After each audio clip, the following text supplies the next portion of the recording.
Assalamu alaikum. My name is Maimuna Habibullah. I am the outreach coordinator for Muslim Family Services, I'm also in charge of the foster care initiative, trying to educate the Muslim community about the need for foster care in Michigan. We've been doing that for about 4 years. I want to introduce my panel today, inshallah. We have four wonderful ladies. The first lady to my right is Sister Mona Yusuf. She's a juvenile court referee in Wayne County, and she presides over child abuse, neglect, and juvenile delinquency cases, and she's a mother of four. We have Samina Zahur, mother of three, lives in Canton. She's a physician, and she became a licensed foster parent in 2012. She fostered a Muslim boy for 2.5 years. Then we have Rania Shbib.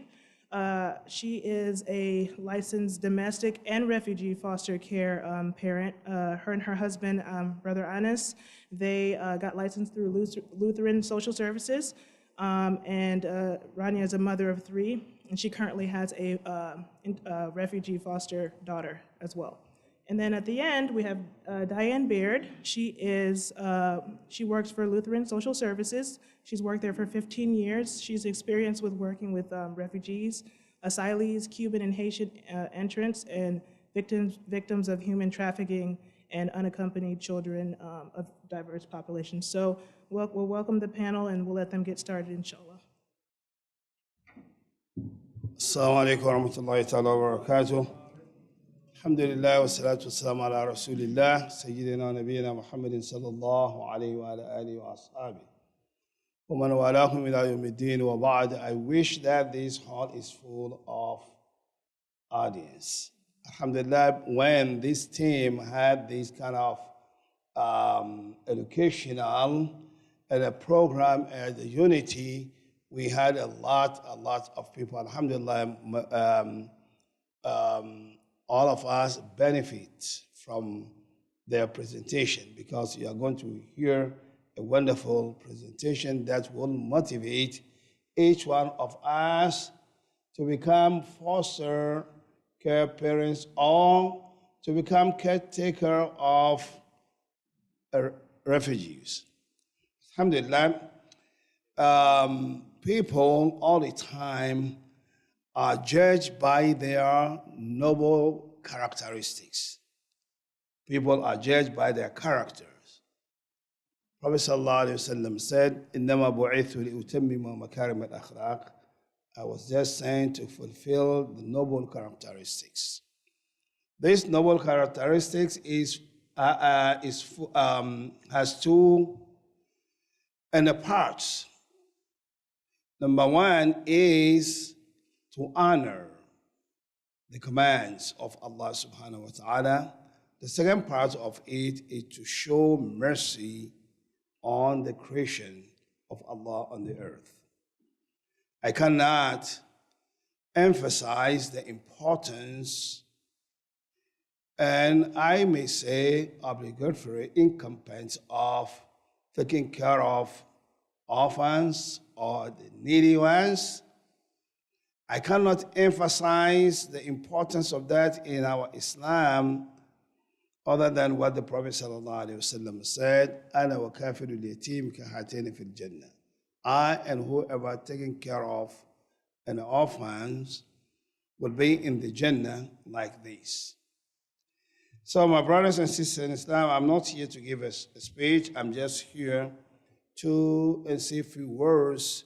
Then I leave the speech for our panels, the panels that we have here. Brothers and sisters in Islam, I understand that many of Muslims we really misunderstand the whole concept of foster care parents or adopting an orphan.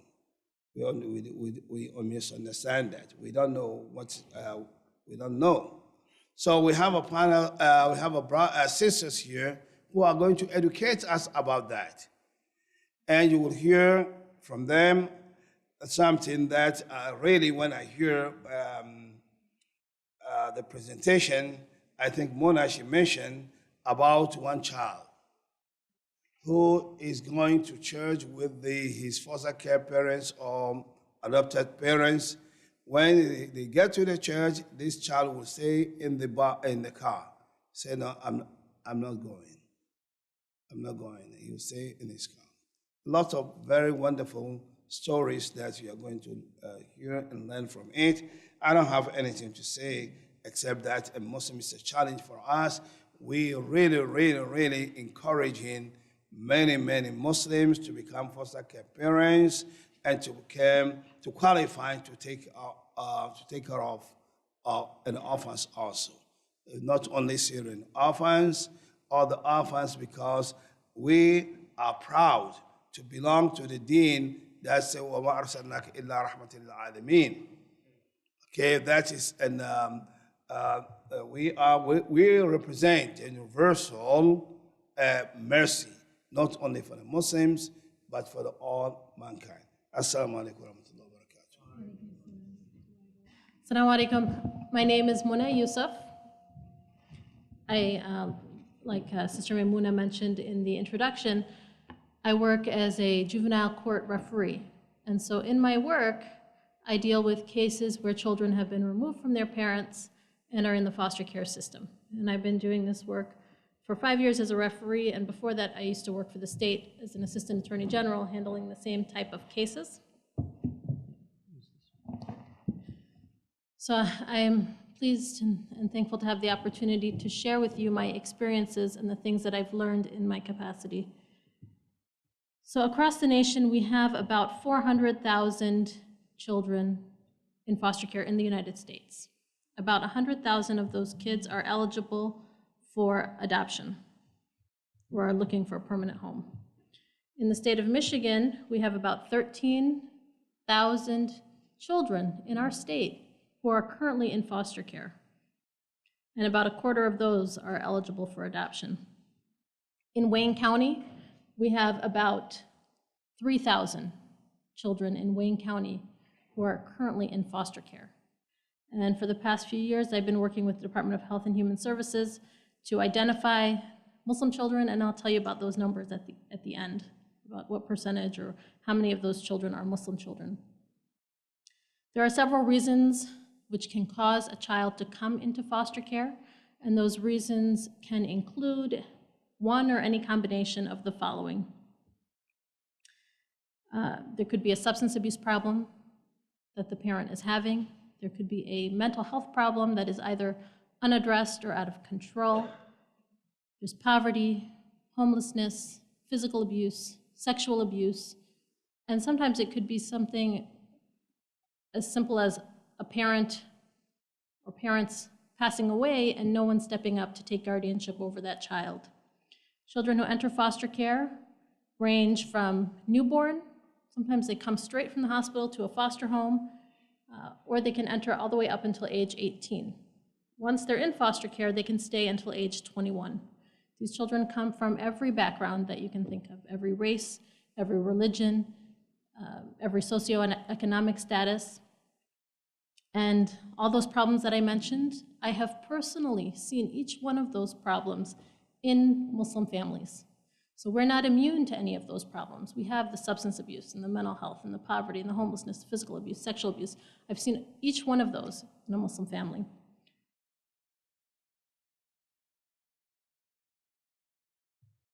When a child does enter foster care, sometimes they stay temporary and they're returned to their parent.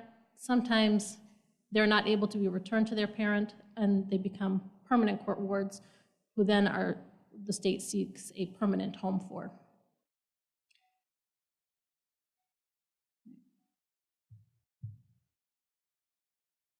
When a child enters care, the state looks to place that child in the most family-like setting. So that what that means is that we don't put them in an orphanage. In fact, we do not have orphanages. The way the state cares for these children is to put them in a family home. And family can mean a variety of things. I think one of the panelists later on will explain to you what it takes to become a foster parent.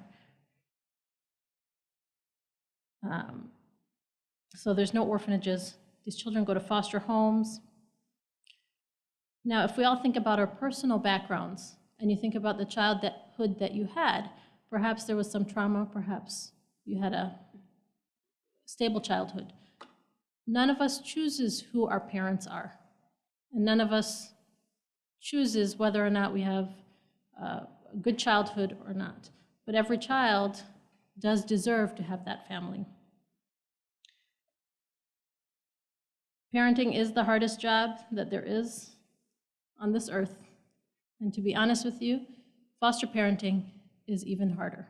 And I think some of Sister Samina's experiences, you'll learn, get some firsthand examples of how that is. This is an issue that we can't throw money at. This is an issue that we have to step up and put our love and our energy in order to take care of these children. You can't just pay somebody to do it. We need, from within our community, people who are able to step up and become foster parents. I want to share a couple quick stories with you about my experiences and how it links to our community. There was one case I had where there was a 9-year-old girl born to Muslim parents. She was her parents gave her up when she was a baby. She was in a guardianship by another lady, and we were at a hearing. It was on a Saturday, and so we were not in our regular courtroom, and it didn't have my name panel on it. And we go around the room, we start the case. I introduce myself, and as soon as I say my name, this little girl, 9 years old, dark hair, brown eyes, she just all of a sudden, thank you. That's my father-in-law. All of a sudden, her big brown eyes pop open in excitement. She just heard my name, and her eyes open, and she says, "Are you my aunt?" And it turns out she had the same last name as me. And that's just an example of how these children need to feel that they belong and need to feel that they're part of something bigger than themselves. Unfortunately, she became eligible for a permanent home. She was adopted, non-Muslim family, never had any connection to the Muslim community. Another example I want to share with you is that of a parent who struggled with an opiate addiction. And unfortunately, those are very common nowadays, Muslim community and non-Muslim community. This was a Muslim parent. The father was not involved, but her child had entered foster care, and this lady, sometimes she'd come to court, sometimes she didn't come to court. When she came to court, she was usually under the influence, couldn't even keep her eyes open. She'd be falling asleep at the table. But in her moment of lucidity, she would put her head up and say, "Just please don't feed him pork." And this was a little boy. He had been through many foster homes, not a Muslim foster home, and eventually mother's rights were terminated, and that child ended up, I'm actually not sure where he ended up. So I just want to share those examples with you. I want to encourage you to become a contributing part of the community that takes care of these children, whether it's becoming a foster parent, mentoring these children, or assisting in some other way. And if you have any questions, I'll be here afterwards. Assalamu alaikum. Thank you, Mona. Assalamu alaikum. My name is Samina Zahoor. My husband and I became foster parents a couple of years ago after Sheikh Ali gave a presentation in our masjid that there were an increasing number of Muslim children entering the foster care system with very few Muslim homes to take care of them. Soon after we became licensed, I got a phone call from my foster care agency saying they had a 5-year-old Muslim boy looking for a Muslim home, and literally 2 hours after I said, okay, he was brought to my home with just the clothes on his back, a backpack, with some toys, an extra pair of pants, and a small blanket. And half an hour later, the caseworker was gone. As Mona mentioned, foster parenting is not like parenting. Although I had 3 boys of my own, the challenges that came with being a foster parent were things that I couldn't have prepared for with just having my own kids. So if you can imagine what it's like being taken care of, the only home that you've ever known, and being placed with people that you've never met before for a period of time that you don't know, and not knowing whether you'll ever go back to your parents. And that was the case for our foster son. So the first day he came, he wouldn't eat anything. He cried for hours, and he refused to sleep in the bed. We made a small tent for him. He would go in his tent and he would cry, and the only thing that he would say would be, "I'd like to speak to my mom. I want to speak to my mom. Why can't I speak to my mom?" And the next day, same thing. The next day, same thing. And we literally had this repeat every evening for about up to 2 weeks. When he did, start getting used to us, he eventually did meet with his mother about a month later. And when he would meet with her, it would be very difficult for him to leave, and he would say things like, "I'll be good, please don't let me go, I'll be good." And then when he'd come home, he would be even more upset than when he went. And this was quite unsettling for my own children. I had children who were 10, I had a child that was 8 and 2 that were 13. And they had never thought of the idea of being taken away from your parents before. And I found that I had to reassure them in addition to having to take care of this new child. Foster children definitely need a lot of help and retraining. So when Rashid first came, he didn't know how to use toothpaste. When we first tried to give him a shower, he'd start screaming, "Please don't burn me, please don't burn me." We really didn't know his history. We got him at 5, and we're not really told too much about what his upbringing was. Just a few paperwork about whether he had certain medical conditions or not. So we were really dealing with a closed book, and every day we would learn something new and things that we would think our children should know, how to take care of themselves, clean themselves. Everything was new for him. Even when we started him in school, he would say, "Well, I don't have to go to school every day. My mom never used to send me to school every day." And then when we took him and tried to put him in kindergarten, he was over a year behind as far as academically. And it was a struggle even to enroll him because they weren't sure that he would be able to keep up. As Mona said, it takes a lot of people to help the situation. And in my case, really my community, my extended family really came forward to help me with my foster son. I had family members who would help me with pickup and drop off. My mom, who was an ESL tutor, would help him with his English. She eventually helped him learn Arabic and eventually helped him learn the Quran. I had teachers who would spend extra time with him, take him out during their breaks and just sort of talk to him and just really love him. I had friends who would pick him up and take him to museums and fairs and just to give us a small break. And as one of the things that if you feel that you can't be a full-time foster parent, I think being a respite family is so important. I've talked to so many foster families who, non-Muslim, Muslim, who have said that foster families burn out, and without respite care, which is a family that will take your child for a short period of time to give you a break, they eventually leave the system and they can't keep doing what they're doing. And in our case, we had one Muslim family, alhamdulillah, that was within half an hour of us, that took him one time when we had to go to a wedding that was out of the state and we couldn't get the court approval in time, because you have to get court approval before you can take him out of state. They took him in while we went for a family wedding. That was a last minute thing. And the other time was when we went to Umrah this year. We had several people actually that kind of pulled together to help take care of him, and we were able to do that because really it's a full-time commitment. And some things that you're able to do with your children, there are restrictions with what you can do with a foster child.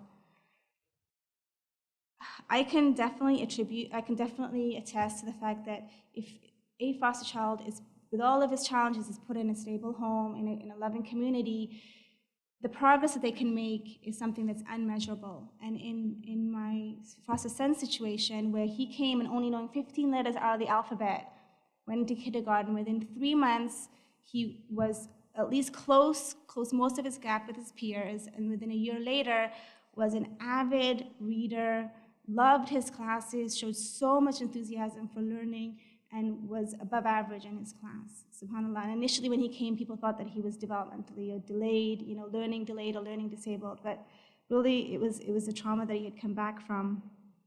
So I feel that every single person in a community can help a Muslim child, either becoming a foster parent, being a respite family, being a mentor, academic or socially to these foster children, encouraging these children from these families to come into their homes, play dates, being involved. These children need a huge amount of people to give them the love and support that they lacked when they first came.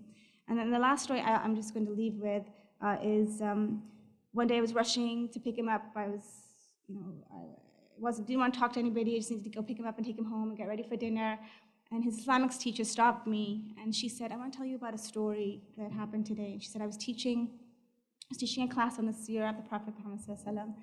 And she said, I was telling the class the story about how Prophet Muhammad ﷺ, when he was first born, he was born without a father, and he was sent to Halima al-Sa'diyah, who was his wet nurse and foster mother. She said, as I was telling the story, she said, all of a sudden, he looked up, and his eyes opened up so wide, and he said, you mean like me? And it really touched her, and it really touched me that he had a connection with him that most of us don't have. And so, anyway, I'm sorry. I'm just going to end it there. And I ask you I thank you for your attention. Assalamu alaikum. Thank you, Mina. Assalamu alaikum. My name is Rania Shbib. About a year ago, I was informed that there were Muslim children that were in foster care in non-Muslim homes. This was maybe a little over a year ago. And once I knew of that and I had that awareness, then I felt completely compelled and obligated to do something about it. And I kept on thinking, well, if we don't do this, then who will do it? These are our children, and what is the difference between these children and my own children? Initially, I have to say that my husband was more reluctant, just to be very honest. A lot of people do have reluctancies. There's a lot of anxiety of the unknown, not knowing what kind of child this, you don't really know who this child is. You don't really know their background, but you know that they need a Muslim home. We did a lot of istikhara, a lot of dua, and in the end, it's tawakkul. It's tawakkul, and you move forward with it. And in my case, I can attest to the fact that how easy it was made for us. We were able to get our licensing very quickly. We worked with Lutheran, and the reason why we decided to work with Lutheran is because they're one of only 2 agencies in Michigan that license for domestic and refugee foster care. And to be honest with you, initially going into the foster care process, I thought that we were going to be domestic foster care parents. And working with Amanda, who was our licensing worker with Lutheran, they really know what they're doing. They really knew what would be a good fit for our family.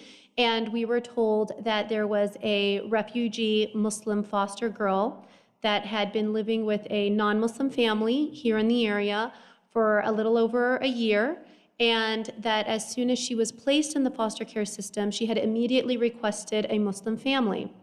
And she was told that we don't have any Muslim families that are licensed for refugee foster care. So, knowing of this case, of her situation, we agreed to welcome Farhiya into our home. Before we even received our license in the mail, Farhiya came to live with us. My family is originally Syrian, and my husband's family as well. Farhiya is originally from Somalia. And I'm saying this because I think it's very important for people to know that we do have differences in culture. We do even have differences in language. But at the end of the day, we're both Muslim, and that goes beyond anything. Many times what I would mention to people in the community, I have a Somalian refugee foster daughter, and immediately sometimes the reaction was, well, why not a Syrian foster child because everybody knows of the situation in Syria with the children coming over. And that really surprised me. That really surprised me to hear that reaction. When there is a child that's in need, and honestly, even if it's a non-Muslim child, I would like for all of the Muslim children to be in Muslim homes, and then I would even like to start receiving non-Muslim children in my home. I think that the Muslim community really needs to be at the forefront of this, and you know, what better homes than our homes with our Islamic lifestyles. So with that said, Farhia did come to live with us, and it's been great. Because Farhia is still with us, I feel reluctant to go into, you know, I will say that she has had some growth since she has been with us, but for her privacy's sake, I'd rather not, you know, go into that. She's really been in the spotlight now in our community, and she's a teenager and she would like to stay, you know, be a regular teenager, so I'd like to allow that for her. Now, to speak about the refugee foster kids, there is some differences between refugee and domestic. Refugee foster kids are teenagers between 13 to 17 years old, and usually they're at the higher end in the age spectrum. They're typically boys. They're almost always boys. The parents are either deceased or missing, and they cannot be adopted because the parents haven't given up their parental rights. So the refugee foster children will stay in, it's more of a long-term placement, and they stay in your home until they age out of the system, which is between the ages of 18 and 21. As Muna and Samina said, with foster children, there's some level of trauma. It's difficult for them because they're moving from their home, their family that they've known, to a completely new home and a completely new family. Well, now imagine being a refugee foster kid. Not only is it a new home and a new family, you've got a new country, a new language. It's hard. It's hard. New technology. It's a challenge. It's a challenge. A lot of their classes in school are ESL classes. And I spend some time with Farhia as much as I can doing homework and reviewing and reading and whatnot. But to be honest with you, she needs even more than that. A lot of times refugee foster children have missed several years of formal schooling. So not only is there a language barrier, but there's content that they've really missed that they need to be caught up in. So sometimes I say this because sometimes people assume, oh, you have a teenager, you know, they're so low maintenance, you just kind of need to provide them a space in your home, and that's not the case at all. They really need our attention. They really need our attention, and we need to give them that. Another thing with refugee foster children is, as I said, they age out of the system between 18 to 21. So it's very important that while they're with you in your home, that you teach them independent life skills. Because the goal is for them to eventually move out and to be independent, and they need to be prepared for that. So part of my responsibility is making sure that Farhia is prepared for that. Refugee foster children are, and this is something that I was told initially, and this is something that I've witnessed, they're very mature, very responsible, they're highly motivated, and they're very appreciative. I do want to mention, like I said, Farhia initially was in a non-Muslim foster home for about over a year, and she told me that when she was in that home, it was a great family. She still has contact with her previous foster family, has good relationships with them, but even with that, she said that every day she would make dua that she would be placed in a Muslim home. Every day she made dua, and she said, I didn't give up, I didn't give up. She said some of the other Muslim foster children that are right here, they're right here, they're in non-Muslim homes, that some of them have just given up. They've already been told that we don't have any Muslim families that are licensed for refugee foster care. And so that's what they've been told, and that's what they know the situation, they've kind of given up. Farhia was very persistent in her dua. And I told her, I said, see Farhia, how much Allah loves you. You're the only Muslim refugee foster child that's in a Muslim home. And she always says, yes, Khali Rania, but it took me a year. And I'm like, that's okay, you're with us now. With that said, I wanted to say that it's some of the things that were hard for Farhia, being a Muslim in a non-Muslim home, she tells me that Ramadan was the hardest time. Ramadan was the hardest time for her. Her foster parent would take her sometimes to the masjid or offer to take her to the masjid. But again, see it from her perspective. She didn't know anyone in the community.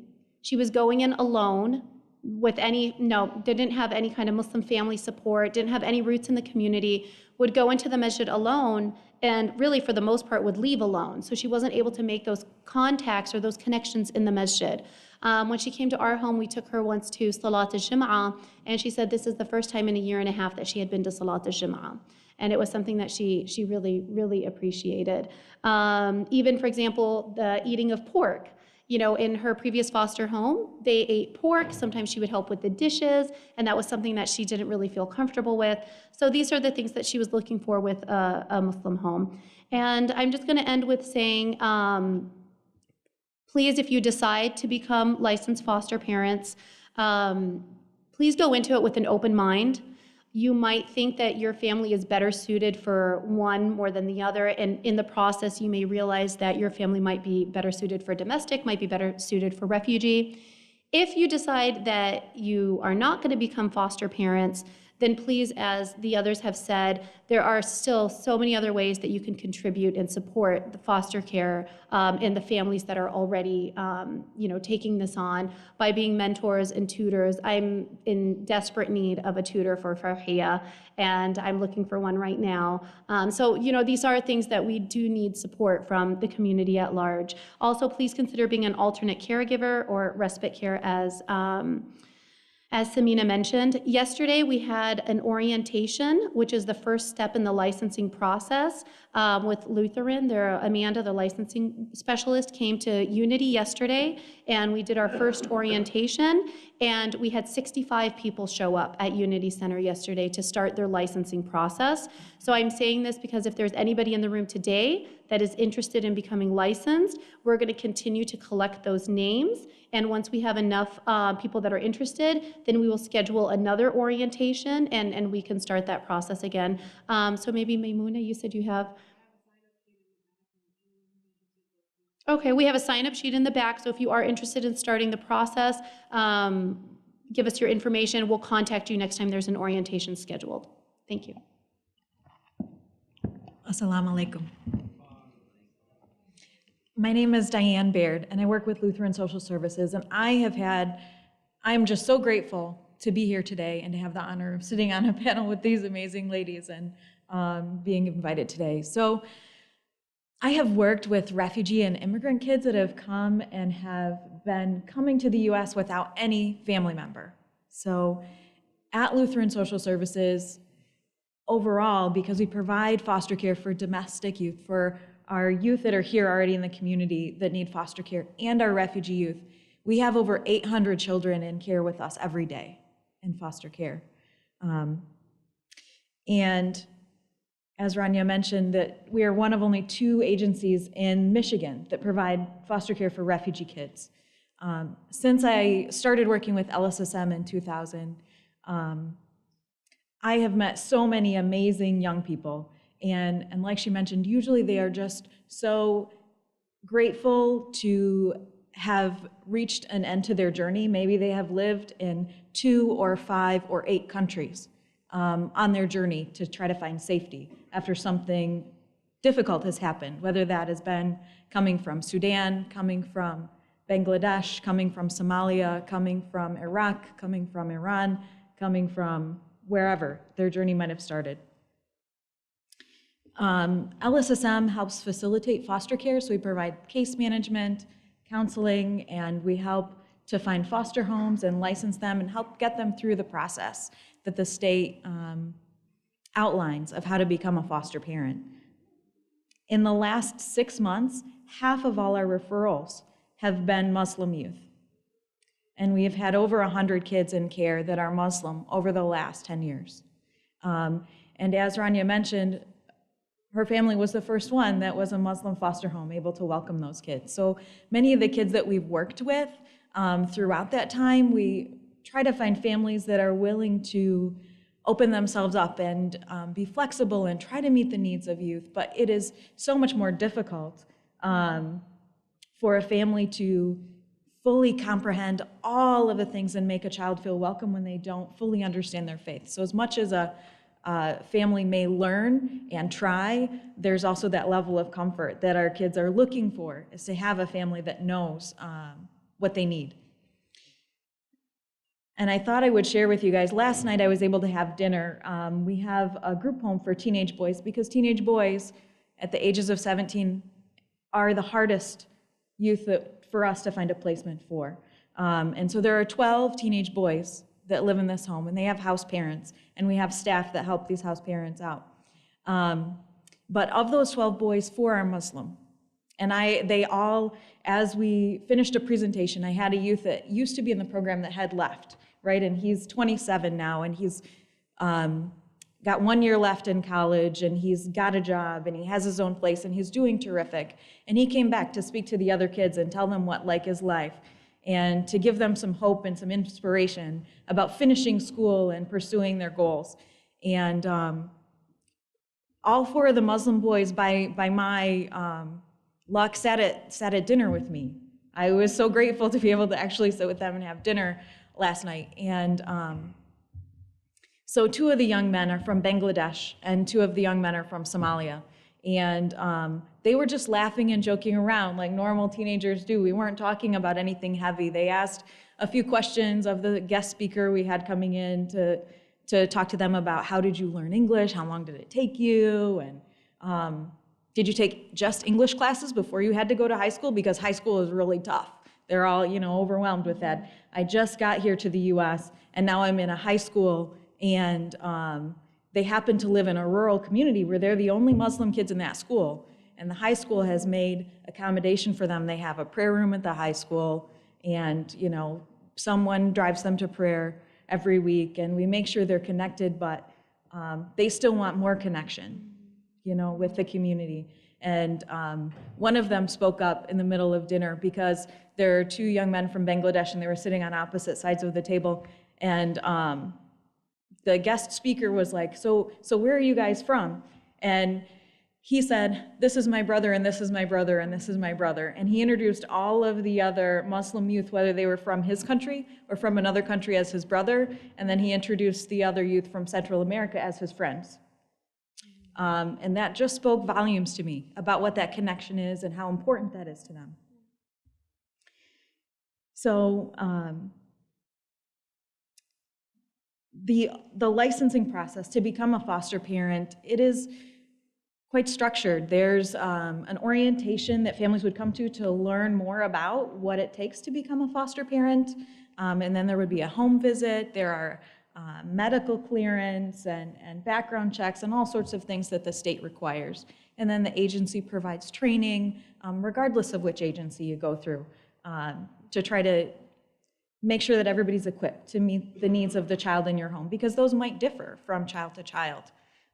And they do quite often differ from child to child. We have not seen any Syrian referrals yet of children. We often get asked that.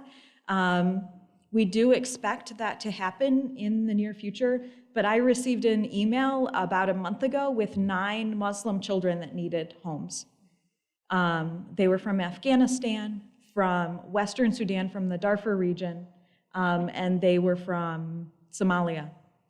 And so all 9 of those teenage boys needed homes while we're waiting, and do expect to someday have Syrian children that need a home as well. We do have kids now that need a home. And the reality with those 9 boys is that, does anybody know much about the refugee resettlement process? When you come as a refugee, you get, as a family or as an adult, you get a very short period of services, right? Just enough to help you find a place to live and find your first job, and then you're on your own, right? That's, for good or for bad, that's the reality of the US policy and what it looks like right now. And all 9 of these boys are 17 3/4, and they will all turn 18 between December, January, and February. And if we find a home for them and they can come before they turn 18, they will have a family to welcome them, and they will have services potentially up until they reach 21 to get through high school, to learn English, to be able to have a tutor, to have those things. Or If they come one day after their 18th birthday, they will have a couple of months of help finding an apartment and finding a job. And so the difference in services for those young men will depend on whether or not we have families for them. So I do just echo the plea. There are Muslim children in our community that need homes, and there are kids that are overseas that are waiting for a life-saving place to get out of a refugee camp where they might not be secure, that need families as well. We don't often see younger youth. Occasionally we see a younger youth, but often for refugee foster care, children that are younger might be taken care of by another family in a refugee camp or another family somewhere else. And so they're not coming by themselves at the age of 7. And I'm thankful for that. I'm thankful that they have a family that's taking care of them rather than coming here all on their own. So mostly we see older teens that maybe fled by themselves or who got separated from their family along the way and are here on their own. And I would like to mention, I did bring some information. If you don't feel ready to put your name on a list, and it doesn't obligate you to anything, so certainly put your name on the list. We do have a frequently asked questions and information in a brochure about refugee foster care on the chairs in the back. And I will end there so that there's a little bit of time for questions. Before I open up for the audience, I have some questions. Could be dumb questions because the first time I'm learning. Sister Rania, probably she mentioned that she used a term which I couldn't catch it. Like as a foster, when you're a foster parent or family, and if you have to go on a vacation or something, and if someone covers you for that time period, and if you, what is the name of that family? I mean, you said mention. Alternate caregiver. Alternate caregiver. Okay. And they also need to get the license. respite family. Respite family. Goes through the licensing process, so you can actually have that child in your home for an extended period of time. Okay. An alternate caregiver, you can assign certain people in your family to be alternate caregivers if you need to leave for short periods of time, but the maximum I think is 10 days, and they have to be in your home. So your home is licensed. So home is licensed, and that person should have also received training from, for example, like Yes, Lutheran services. But alternate caregiver does not have to go through the formal licensing, they just need to get background checks. Okay. And then once you have that, then they can pick up your child, they can watch them for short periods, but if you need it care for longer than 10 days, then they have to be legally have to be in a respite care home. Okay, so they should be taking care of the child in your absence, in your own house, right? Only, well, if they are licensed, then they can take care of their own home. Oh, okay. Yes. Okay, I see. So that's one question I had. So I'm from New Jersey personally, right? So I'm out of town, but the data is like pretty alarming. So I would like to use the data you mentioned, sister, in the beginning. If you can give us a breakdown, you had mentioned 100,000 kids, right? There's 400,000 children in foster care in the whole U.S. Okay. 100,000 of those are looking for a permanent home. 100,000 in the entire U.S. Yes. They are Muslims, or they're all together? This like is all together. all together, right? Okay. $100,000. So you did mention in the Wayne County or something. What was that breakdown of that? In Wayne County, we have about 3,000 children in foster care. I did say I was going to tell you about the Muslim numbers, and I didn't get to that. Okay. So over the past few years, I've been working with... Can hear. Oh, sorry. As far as our numbers of Muslim children go, for the past few years, I've been working with the Department of Health and Human Services that runs the whole foster care program for the state. And they were able to identify over the past few years, and it's a revolving door, so there's constantly kids coming in and kids coming out of foster care. But the range in the past few years that the state is able to identify has been between 50 and 70. 50 and 70 Muslims. Yes, Okay. in Southeast Michigan. Southeast We've Michigan. looked at some of the other counties. Most of those kids are in Wayne County. So the reason we are taking this data from you, I know the folks are busy there, but what we want is we want to leave here with a message, a solid message. We want to give this data to Amir Mustafa and other in Iona Masjid there, so they can continue the talks with the local brothers here, and then we'll try to find support as well. So, brother, please take the note. Okay, that is a good data. Brad, we have a couple questions. Sure. We have a couple questions. They're pretty similar. It says if somebody wants to be involved, but it's difficult for them to become licensed foster parents, what are some ways they can become involved? We mentioned helping with tutoring. Tutoring is very important. A lot of times the foster children are behind in schooling, or the refugee foster children need help with language skills, just basic tutoring. Being mentors, so socially, taking them out, giving the foster families a little break. Also signing up to be an alternate caregiver or helping with respite care. Those are some ways to help. And it says here that the person asking the question has a full-time job and so maybe feels that they don't have the time to commit. Please know that we also are very busy with our lives and work and have children of our own. And so please don't let having a full-time job make it seem like it's a limitation for you. A lot of the families that are foster families have full-time jobs and other responsibilities as well. If you want to know who to contact about it, I'm sure all of us on the panel are willing to give our contact information. You can contact Muslim Family Services and they can get you in touch with any of us or any of the other local Muslim foster families. Does anyone want to add anything? Yes. I would also say for those kids that aren't in a Muslim home, it's often very helpful to have a mentor, especially for our young men. If they are being cared for by a single mom who's a foster parent, then having someone from their community that they can look up to that can teach them about how to be a good Muslim man as they grow and develop and transition into adulthood is incredibly powerful for them. That's good. So, Sister Rani, you just mentioned if someone wants to help by chipping in some homework wise or something like that, that person also needs to be certified, or he can just okay, he doesn't need to get certification or approval. Okay, that's good. Yep. To become a tutor, you could do that unofficially, certainly with the family, or if you wanted to go through a process, there would be, just a background check, I think. Yeah, I have a statement from a child who was in foster care. She's not a child anymore. She's now 21 and she's aged out of the system. Okay. And she's not able to be here today, but she did send us a short note Sure. that she wanted to share. She wrote, "Assalamu alaikum, everyone. My name is Amal. I was born and raised in Egypt. I came to the USA at age 14. I'm now a junior at Western Michigan University, majoring in social work. Growing up, I was blessed with a wonderful, loving, and caring family that anyone could dream of. Alhamdulillah, I never thought once in my life that I would be part of the foster care system. But because of unforeseen circumstances, I was placed in the child welfare system at age 15. At that point, I was taken away from everything and everyone that I knew and loved. I was first placed in a shelter and then a group home where I lived for about 2 years. During that time, my worker, my lawyer, and the agency that I stayed with tried their best to find a Muslim foster family, but sadly, there were none. I lost hope in finding a Muslim family after waiting for 1.5 years, and at that point, I did not really care what religion they were.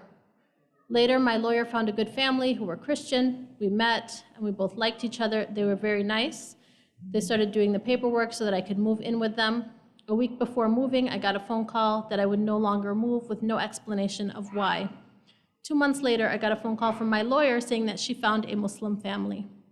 I was so happy because Ramadan and Eid were coming soon, and this year I would not spend it alone. My foster family were originally from Pakistan. We had different cultures and different expectations, and the list can go on. But none of those factors made them change their mind. In all honesty, if I did not find them, I would have lost my deen, and I would not be where I am today. I will be forever thankful and grateful and indebted to them for what they did for me." Jazakallah khair. Thank you so much for sharing and for your time. It was very interesting to learn, and we'll definitely provide the feedback to Brother Mustafa Turk and Iona local brothers. Jazakallah khair for the time with us.